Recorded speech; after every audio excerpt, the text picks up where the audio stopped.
Барлықтарыңызға қайырлы күн. Мен бүгін сіздермен осындай дәмді болып шығатын керемет курица под шубой салатының рецептісімен бөлісетін боламын. Бұл рецепт өте ерекше әрі дәмді болып шығады. Мен қандай ингредиенттер керек екенін описанияға жаздым. Барлық овощтарымызды суда қайнатып аламыз және тауықты да қайнаған тауықты осылай майда кубиктерге бөліп турап шығамыз.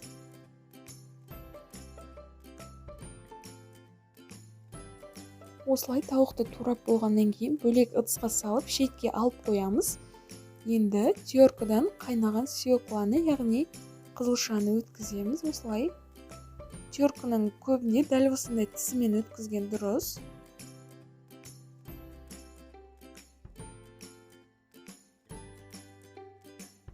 Дәл жаңа терканы тазалап жуып алғаннан кейін осылай әдемілеп картопты да қайнаған картопты теркадан өткізіп аламыз.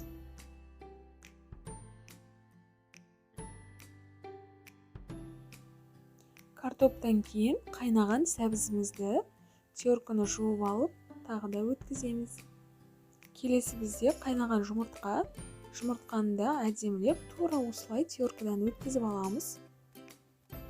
Енді тарелкамыздың астына кішкене майонез жағып, оны біз жалпы салатымызды кольцоға жинайтын боламыз. Ең бірінші негізі тауықты салу керек еді, мен ұмытып кеттім. Картопты бірінші қойып қойыппын.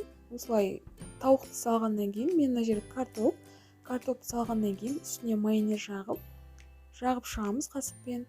Жалпы майонез көбірек болған жақсы, сол кезде салат сухой болып қалмайды, дәмдірек болып шығады. Енді тауықты саламыз үстіне. Қайсысы бірінші тұрған маңызды емес, бәрібір дәмді болып шығады. Енді тауықтың да үстіне дәл жаңағыдай майонез жағып, жақсылап жан-жағына қасықпен жағып шығамыз.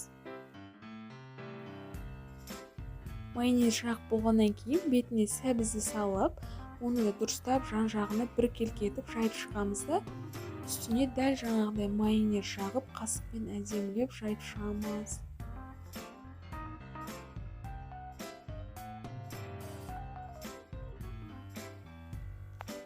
Майонез жағып болғаннан кейін жұмыртқаның 4-тен 3 бөлігін ішіне саламыз, ал қалғаны кейін жасап болғаннан кейін бетіне қоюға керек болады. Жұмыртқаның үстіне майонез жағып, оны да қасықпен реттеп шығамыз. Майонез жағып болғаннан кейін ең соңғы қабатта біздің қызылша болады. Қызылша көпте болса дәмдірек шығады. Осылай қызылшаны қойып аламыз.